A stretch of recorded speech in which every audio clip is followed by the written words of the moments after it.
சிவமதி அப்படிங்கிற திருநெல்வேலியை சேர்ந்த இவங்க ஆணவ கொலை பண்ணப்பட்டுட்டாங்க, இறந்துட்டாங்க, இன்னைக்கு நம்ம கூட இல்லை அப்படிங்கிற துக்கமான செய்திகள் நீங்கள் பார்த்துருப்பீங்க.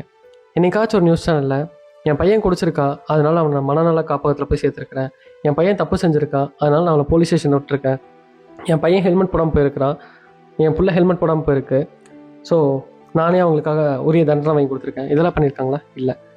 ஆனால் ரேப் பண்ணவங்க கூட இந்த சொசைட்டியில் வந்துட்டு ப்ராப்பராக ஹாப்பியாக நிம்மதியாக நடமாட முடியுது.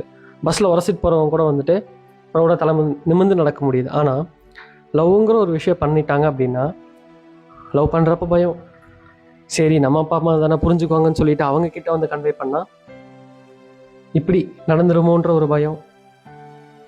இது கொலையா தற்கொலையா அப்படிங்கிற செய்திகள் வந்து இன்னும் சில நாட்களில் தெரியும். ஆனால் இப்படி ஒரு சம்பவம் நடக்கிறது வந்து மிகவும் வேதனையாக இருக்குது.